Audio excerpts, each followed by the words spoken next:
Calling the Planning Commission Board of Zoning Appeals agenda for September 15th, 2020. We'll have a call to order. Can I have the front row, please, start? Alex? Alex Zarchin. Sorry, I didn't have my microphone on. Brian Davidson. Gary Israel. Bill Schnauber. Marla Canfield. All right.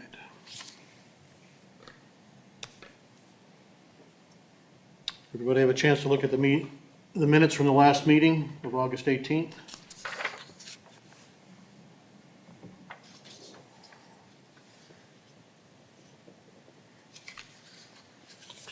Mr. Chairman, I, Gary Israel, make a motion to approve the minutes from the August 18th, 2020 meeting.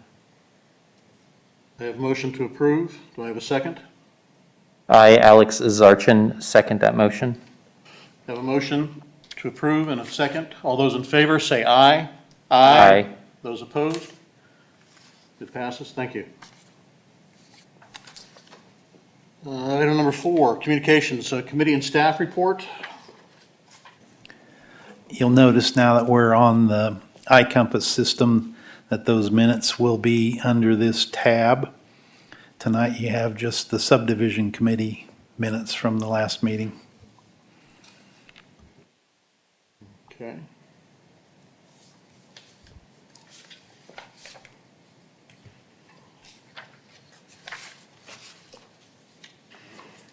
If there are no comments, then we'll move on to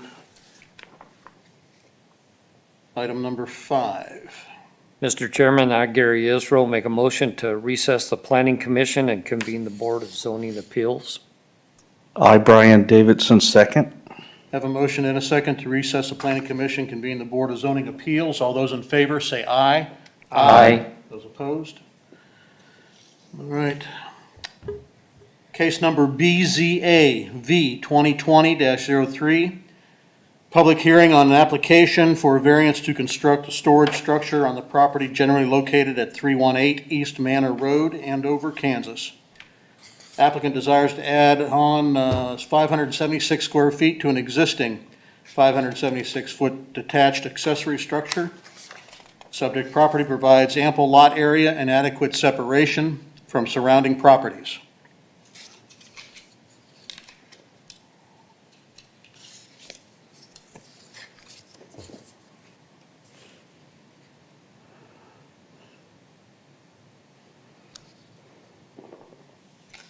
Les, any comments?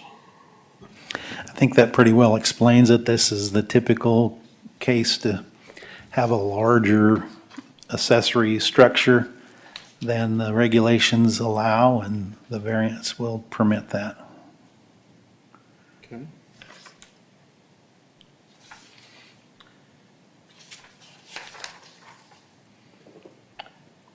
I neglected to ask for disqualifications declared any ex parte communications? No. No. Nope.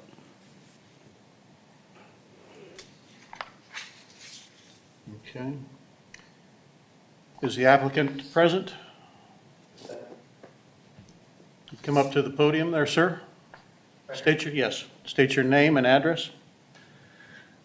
I'm Kurt Sorensen. I'm the contractor on that job, and I live at 10522 Yosemite Court, Wichita.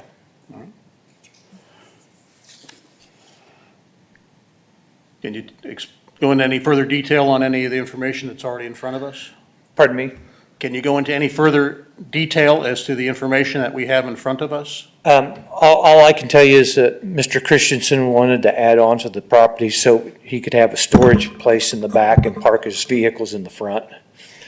And it's just basically extends the garage out. It really, from the street, it looks just the same, or would look just the same. So I hope that that's accessible. Okay.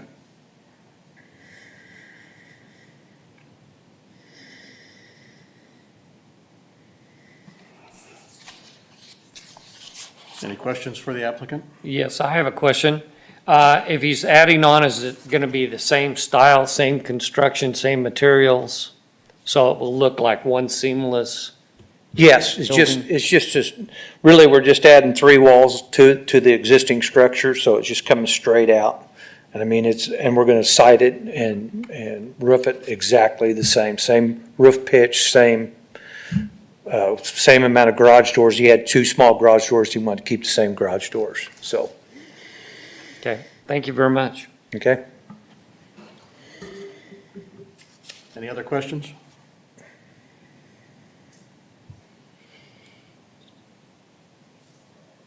Thank you, sir. Thank you.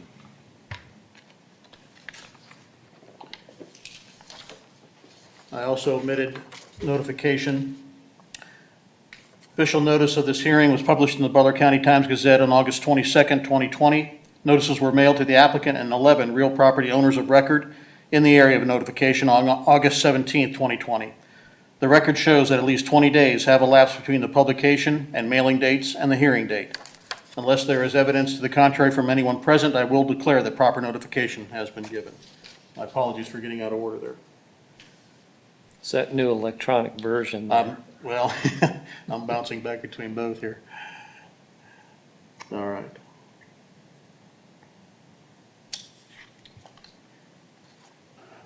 Les, has there been any written communications regarding this? We've not received any written communications. I did have a phone call from a property owner across the street, and they weren't concerned about it. They just, more than anything, needed a little explanation of what the process meant to them. Okay. Thank you.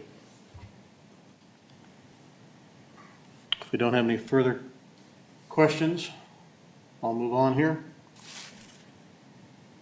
Hearing no further public comments, I hereby close the public portion of the hearing.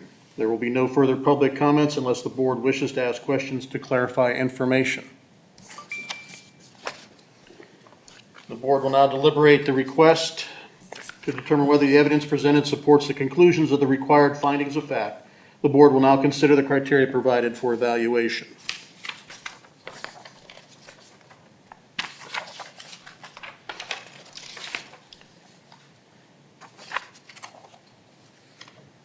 This report has been prepared by the zoning administrator to assist the Board of Zoning Appeals to determine their findings from the evidence presented at the hearing, so as to base their decision for a variance on the required 5 findings found in subsection 11-106.B2 of the zoning regulations.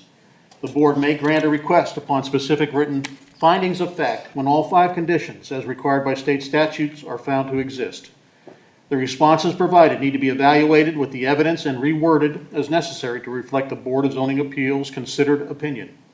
Conditions attached to the motion, if any, should be carefully worded to provide instructions to the applicant and facilitate enforcement by the zoning administrator. Number 1, the physical surroundings, shape, or topography of the property would result in practical difficulty as distinguished from a mere inconvenience for the owner, lessee, or occupant. Staff, the subject lot is 24,605 square feet, which provides a substantial area for structures while remaining below the zoning district's maximum allowable lot coverage limit of 30%. Additionally, the large lot size allows for adequate separation from existing and proposed structures to adjoining properties and public streets. Concur. Concur? Concur. 2, granting the variance will result in material detriment or injury to other property or improvements in the neighborhood. Staff, again, the subject lot is 24,605 square feet, which provides a substantial area for structures while remaining below the zoning district's maximum allowable lot coverage limit of 30%. Additionally, the large lot size allows for adequate separation from existing and proposed structures to adjoining properties and public streets. Concur. Concur. 3, granting the variance will result in an inadequate supply of light or air to adjacent property, substantially increase traffic congestion, increase fire risk, or substantially diminish property values in the neighborhood. Staff, the subject lot is 24,605 square feet, which provides a substantial area for structures while remaining below the zoning district's maximum allowable lot coverage limit of 30%. Additionally, the large lot size allows for adequate separation from existing and proposed structures to adjoining properties and public streets. Concur. Concur. 4, the request for a variance is not based exclusively on a desire of the owner, lessee, occupant, or applicant to make more money out of the property. Staff, the subject lot is 24,605 square feet, which provides a substantial area for structures while remaining below the zoning district's maximum allowable lot coverage limit of 30%. Additionally, the large lot size allows for adequate separation from existing and proposed structures to adjoining properties and public streets. Concur. Concur. Now we have specific conditions to be met. 1, the requested variance arises from a condition unique to the property in question, which is not ordinarily found in the same zoning district, and which was not created by any action of the property owner or the applicant. Staff, subject lot is 24,605 square feet, which provides a substantial area for structures while remaining below the zoning district's maximum allowable lot coverage limit of 30%. Additionally, the large lot size allows for adequate separation from existing and proposed structures to adjoining properties and public streets. Concur. Concur. 2, strict application of the provisions of these zoning regulations would result in unnecessary hardship for the owner, lessee, or occupant of the land or structures. Staff, subject lot is 24,605 square feet, which provides a substantial area for structures while remaining below the zoning district's maximum allowable lot coverage limit of 30%. Additionally, the large lot size allows for adequate separation from existing and proposed structures to adjoining properties and public streets. Concur. Concur. 3, granting the variance will not adversely affect the rights of adjacent property owners or residents. Subject lot is 24,605 square feet, which provides a substantial area for structures while remaining below the zoning district's maximum allowable lot coverage limit of 30%. Additionally, the large lot size allows for adequate separation from existing and proposed structures to adjoining properties and public streets. Concur. Concur.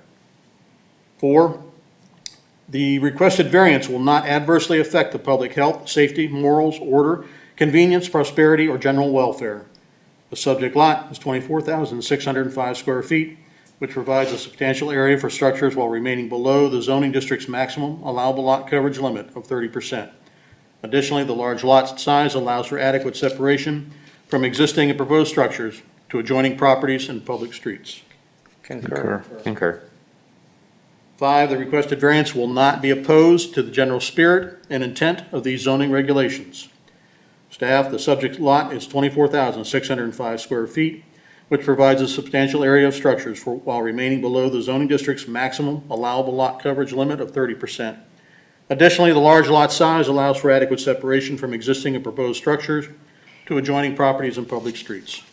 Concur. Concur. Concur.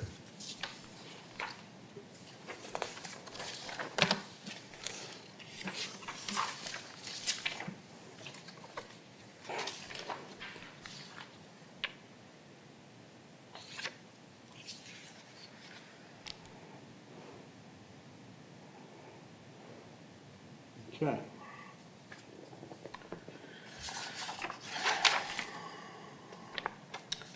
Is there a motion to either approve, modify, and approve, disapprove, or to table this discussion?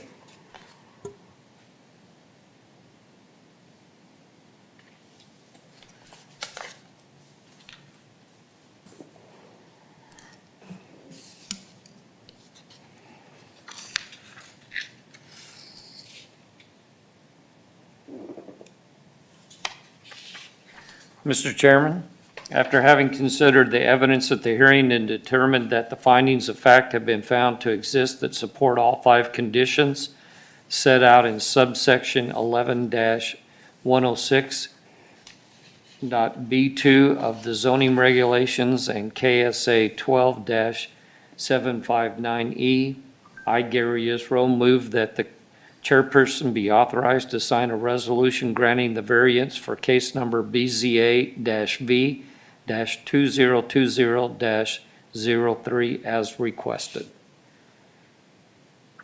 I have a motion to approve. Do I have a second? I, Alex Zarchin, second that motion. We have a motion and a second to approve. All those in favor say aye. Aye. Those opposed? It passes. Thank you very much. A resolution will be prepared and made available to the applicant as soon as reasonably possible, but no later than October 30th, 2020. If anyone is aggrieved by this decision, a further appeal can be made to the district court to determine its reasonableness within 30 days after the resolution is signed and filed with the zoning administrator.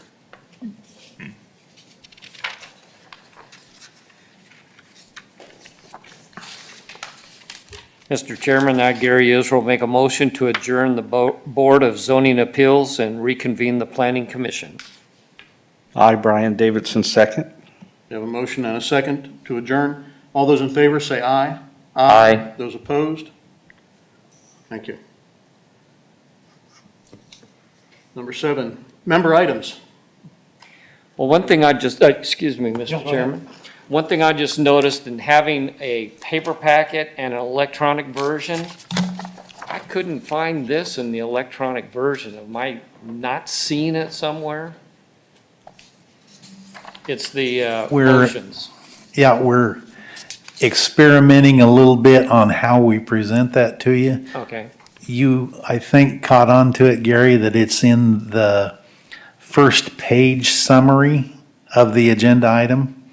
There will be a recommended action on that first page, which is essentially the same. okay. I saw Alex over here smirking as we went through all 9 of those questions with the same answer. Seems some consistency there. And it reminded me of 30 years ago when I went to the first Wichita Planning Commission meeting, and I thought I was going to a big city planning commission meeting and would be there for hours because they had a dozen or more items on the agenda, and they opened the hearing just like we do with a brief statement, only they put it up on the wall with a projector. And they never repeated it. Okay, they said, we'll read this to you once. They called the applicant up to the podium. He gave his presentation. And the chairman said, I'll entertain a motion now. And one of the members said, I'll make a motion to approve this based on policy statement number 12. There was a second. Vote 9-0 or whatever it was. And they clicked down through that agenda just like sawing firewood. And I walked away from that meeting thinking, wow, what is policy statement number 12? So I called up the planning director the next day and I said, what's policy statement 12? He said, well, we've got a book of stock answers for the 17 findings that we use, for the 9 findings we use for the Board of Zoning Appeal, and they just call one policy statement 12 and another's policy statement 9, and they don't have to go through this whole rigmarole. Would shorten the length of the meeting, I'll guarantee you. Yeah. I do have one other member item, Mr. Chairman. Coming tonight to our meeting, as I was coming down Central, a couple was crossing Central from Crescent Lakes over towards the high school. And the lights were flashing, you know, that somebody was in the crosswalk. I thought that was great. I hadn't noticed it before because I guess I had never seen anybody in the crosswalk while I was driving there. Is that new? That's been there two years. 2 years. They've been on the market maybe 5 years. It's called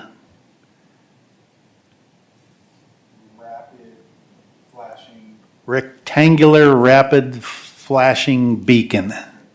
So I guess I haven't seen anybody crossing in the It's- last 2 years. You should travel down that road about 4 p.m. It's merely a warning. Yeah, You know, the state law says that if a person is in the crosswalk, they're protected. yeah. What that doesn't do is give the car a warning that they're about to step into the crosswalk. So they came out with these, they're really great, only of course the federal government had to get involved in it. And they decided that was not a good deal because it's a sole source provider. Those folks have a patent on that design.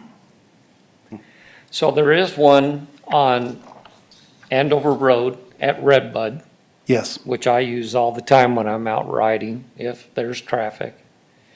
And the only reason I really bring it up is, as I was leaving my home and coming down Lakeside, I crossed Redbud, and a family was stepping into the road just as I was going through. And it would be nice to have a flasher there. There's an awful lot of traffic at Lakeside and Redbud. And I don't know if that's gonna happen at 159th and Redbud, because they're paving now all the way, in towards Wichita. I think it would be a great thing to have, yes. because now I ride a lot, and I have a lot of people that don't pay attention, so, Well, warning and you know, I live on Redbud Trail also. yeah. Most of those folks don't pay much attention when they come to the road crossings either. Yeah. Many times I've come to a sliding stop from someone who just blows across the street and doesn't even look. I have a question, new school progress, how is that going up on 13th there? I believe they are in all of their new classrooms. Meadowlark and the, what's And the new? the caps, yes, Yeah. I think they're in the caps now also. They're in the new Andover High School as they finish tearing down the old. And now they will begin to build the natatorium, the new swimming pool, and the new parking lot, of course. Very good. I have one more item then. Just a question for the abbreviated Greater Andover Days with the fireworks display that's scheduled for the Saturday night. Is that going to be open access to the park area? Or is there going to be limitations for crowd? Just curious on.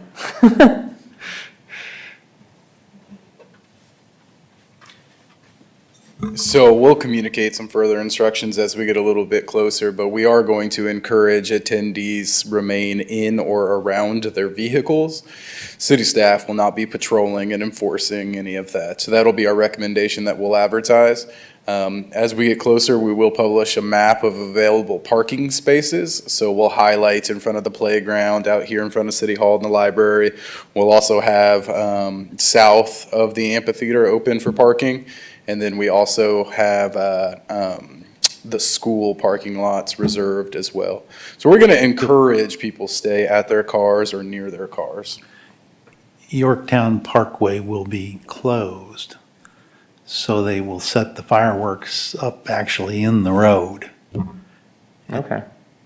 Let people utilize all of the parking lots and the grassy areas around that So Yorktown to see the the middle fireworks. school would be a good area then as well. Yes, and that's kind of our intention, is that we'll provide as much open parking that people can drive and sit in their cars or near their cars with lawn chairs. But if somebody wants to spread out in the park, there's not going to be anyone there telling them they need to get back to their vehicles. So city staff will not be enforcing, directing parking or anything like that. We're just going to make the parking available and let people use their judgment. Thank you.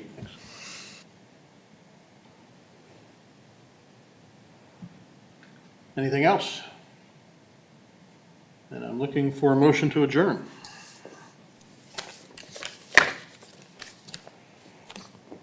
I, Brian Davidson, will make the motion to adjourn the meeting.